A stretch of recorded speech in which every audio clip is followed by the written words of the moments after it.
நீங்கள் பார்த்துக் கொண்டிருப்பது நியூஸ் 21 செய்திகள். தமிழ்நாடு செய்திகளை உடனுக்குடன் தெரிந்து கொள்ள நியூஸ் 21 செய்திகளை பாருங்கள். உண்மை, உழைப்பு, உயர்வு. முதலமைச்சரின் பிறந்த நாளை முன்னிட்டு செஞ்சி நகர திமுக சார்பில் பள்ளி மாணவ மாணவிகளுக்கு கல்வி உபகரணங்கள் வழங்கும் விழா. விழுப்புரம் மாவட்டம் செஞ்சி காந்தி பஜார் அரசு நடுநிலைப் பள்ளியில் எதிரில் விழுப்புரம் வடக்கு மாவட்டம் செஞ்சி நகர திமுக சார்பில் திமுக தலைவர் தமிழ்நாடு முதலமைச்சர் மு.க. ஸ்டாலின் 72வது பிறந்தநாளை முன்னிட்டு மாணவ மாணவிகளுக்கு கல்வி உபகரணங்கள் பொருட்கள் வழங்கும் நிகழ்ச்சி நடைபெற்றது.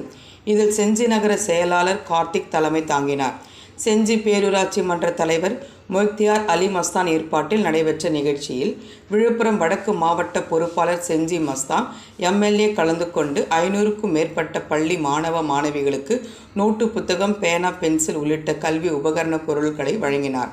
நிகழ்ச்சியில் செஞ்சி ஒன்றிய பெருந்தலைவர் விஜயகுமார், மாவட்ட கவுன்சிலர் அரங்க ஏழுமலை, மாவட்ட பொதுக்குழு உறுப்பினர் மணிவண்ணன், செஞ்சி பேரூராட்சி மன்ற துணைத் தலைவர் ராஜலட்சுமி, செயல்மணி, பேரூராட்சி மன்ற கவுன்சிலர்கள், நகர திமுக நிர்வாகிகள், பொதுமக்கள் உள்ளிட்டோர் கலந்து கொண்டனர். நியூஸ் 21 செய்திகளுக்காக விழுப்புரம் மாவட்ட செய்தியாளர் அருண் பிரகாஷ்.